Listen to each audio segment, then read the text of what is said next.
கிறிஸ்துவில் அன்புக்குரிய சகோதர சகோதரிகளே, இன்று நாம் உயிர்ப்பு பெருவிழா காலத்தின் நிறைவாகவும் திரு அவையின் வழிபாட்டாண்டின் மிக முக்கியமான ஒன்றாகவும் கருதப்படும் தூய ஆவியாருடைய பெருவிழா தி பெண்டகோஸ்ட் சண்டே நாம் கொண்டாடுகிறோம். வாக்களித்த தூய ஆவியானவர் சீடர்கள் மேல் வல்லமையோடு இறங்கி வந்த நிகழ்வு இது. இந்த பெருவிழா திரு அவையின் பிறந்த நாள் என்றும் அழைக்கப்படுகின்றது. தூய ஆவியானவருடைய வருகை சீடர்களின் வாழ்வில் என்ன மாற்றத்தை கொண்டு வந்தது? இன்று நமது தனிப்பட்ட வாழ்விலும் சமூக வாழ்விலும் ஆவியானவர் எவ்வாறு செயல்படுகிறார்?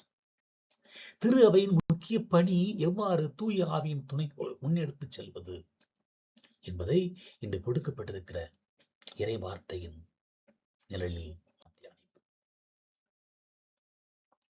தூய ஆவியின் அபிஷேகம் அச்சம் நீங்கிய சாட்சி. முதல் வாசகம் பெந்தகோஸ்து நாளில் தூய ஆவியானவர் சீடர்கள் மீது இறங்கி வந்த வரலாற்று சிறப்புமிக்க நிகழ்வை விவரிக்கிறது. இந்த வல்லமை சீடர்களின் வாழ்வையும் திரு அவையின் பணியையும் தலைகீழாக மாற்றியது. திருத்துதர் பணி 2ஆம் அதிகாரத்திலே 1 முதல் 4 வார்த்தைகளை வாசிக்கிறோம். பெந்தகோஸ்து நாள் வந்தபோது அவர்கள் எல்லோரும் ஒரே இடத்தில் கூடியிருந்தார்கள். திடீரென்று பலத்த காற்று அடித்த போது ஒரு முழக்கம் வானத்திலிருந்து உண்டாகி அவர்கள் அமர்ந்திருந்த வீட்டை முழுவதும் நிரப்புகிறது. தூய ஆவியானவர்களுக்கு அருளிய வரத்திற்கு ஏற்ப அவர்கள் வெவ்வேறு மொழிகளில் பேச தொடங்கினார்கள் என்கிற வார்த்தை. அடையாளங்கள். தூய ஆவியான வருகை 2 முக்கிய அடையாளங்களை கொடுத்தது. ஒன்று பலத்த காற்று. தூய ஆவியின் வல்லமையும் கண்ணுக்கு புலப்படாத பிரசனத்தை குறிக்கிறது. 2வது நெருப்பு நாக்குகள். தூய ஆவியானவர் புனிதப்படுத்துவதையும் அறிவு தெளிவை தருவதையும் உற்சாகப்படுத்துவதையும் குறிக்கிறது. பலன்கள் என்ன? அச்சம் நீங்கியது. அச்சம் நீங்கியது. இயேசுவின் மரணத்திற்கு பின் அச்சத்தால் பூட்டி வைக்கப்பட்டிருந்த சீடர்கள் வெளியே வந்து அச்சமின்றி பேசத் தொடங்கினார்கள். தைரியத்தோடு பேச வெவ்வேறு மொழிகள் அவர் பேசியதால் உலகின் பல்பகுதிகளில் இருந்து வந்திருந்த மக்கள் தங்கள் தாய்மொழியிலேயே கடவுள் வியத்தகு செயல்களை பற்றி கேட்டனர். இது திரு அவையின் உலகளாவிய சமூகம் என்பதை அடிக்கோடிட்டு காட்டுகிறது. இந்த சமூகத்தில் இனம், மதம், மொழி மற்றும் அரசியல் ஆகியவற்றால் பிளவுகள் ஏற்படுகின்றன. சமூக பிளவுகள். பெந்தகோஸ்துவின் வேற்றுமைகள் இருந்த போதிலும் தூய ஆவியானவர்களை ஒரே மொழியில், அன்பின் மொழியில் பேச வைத்தார். நாமும் நம்முடைய சமூக பிளவுகளை கடந்து தூய ஆவியின் ஒத்திசைவில் செயல்பட அழைக்கப்படுகின்றோம். அன்பும் ஒற்றுமையுமே உயிர்ப்பின் செய்தி. அன்பும் ஒற்றுமையுமே உயிர்ப்பின் செய்தி.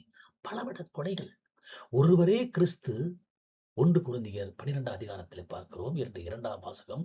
தூய ஆவியானவர் திரு அவையின் ஒவ்வொரு உறுப்பினருக்கும் பலவித அருட்கொடைகளை வழங்குகிறார் என்று பவுலடியார் கூறுகிறார். இந்த அருட்கொடைகள் ஒரே ஆண்டவரால், ஒரே ஆவியானவராலும் திரு அவை நம்மளுக்கே கொடுக்கப்படுகின்றன. ஆவியாரின் தூண்டுதல் அன்றி இயேசு ஆண்டவர் என்று எவராலும் சொல்ல முடியாது என்று அவர் பட்டியலிடுகிறார். அருட்கொடைகள் பல வகை, ஆனால் ஆவியானவர் ஒருவரே என்று அவர் கூறக்கூடிய வார்த்தைகள் நமக்கு மிகவும் வல்லமையான வார்த்தைகளாக இருக்க வேண்டும். திரு அவை என்பது கிறிஸ்துவின் உடல் போல. கண்ணும் காலும் வெவ்வேறாக இருந்தாலும் உடல் ஒன்றுதான். வேற்றுமையில் ஒற்றுமையாக இருக்க வேண்டும்.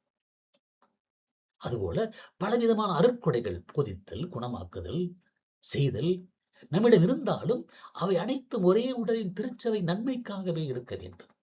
நாம் பெற்றிருக்கும் அறிவோ, திறமையோ, படிப்போ அல்லது செல்வமோ எல்லாம் தூய ஆவியில் கொடுக்கப்பட்ட பொது நலனுக்கான கொடையே.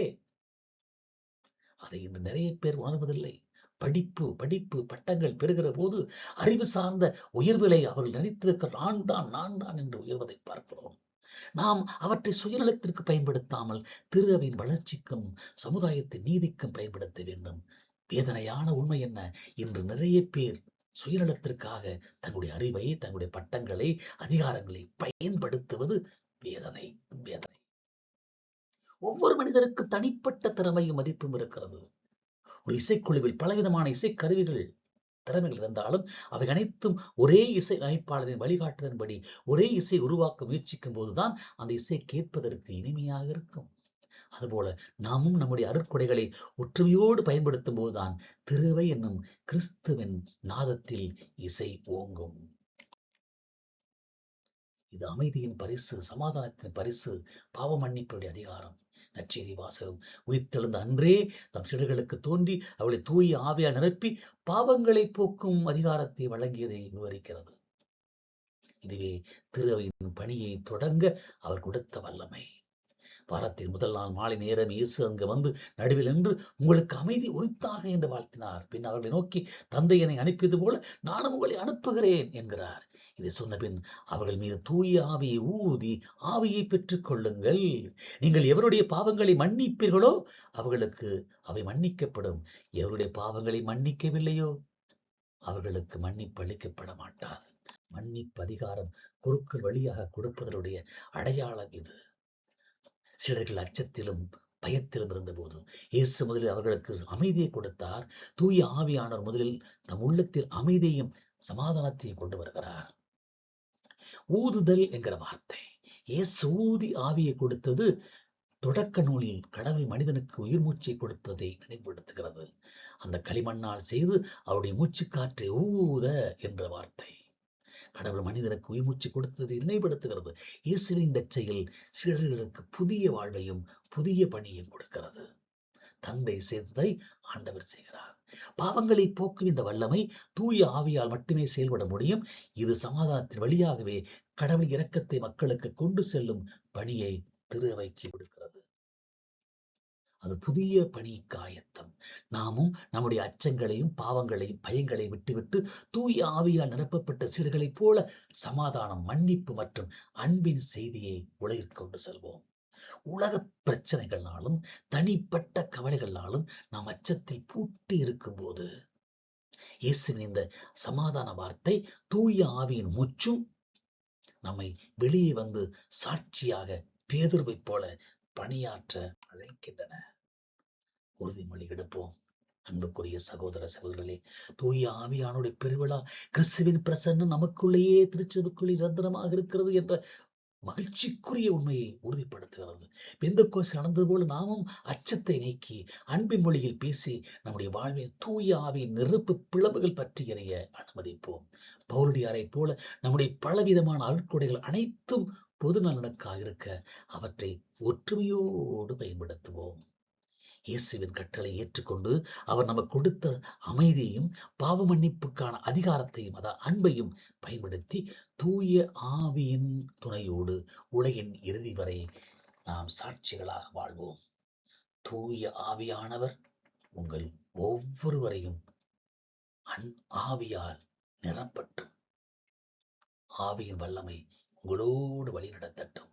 ஆவியின் வல்லமையால் சாட்சி பகர ஆண்டவர் உங்களை கரம் பிடித்து வழிநடத்த ஆசியும் வல்லமையும் உங்களோடு இருப்பதாக. ஆமென்.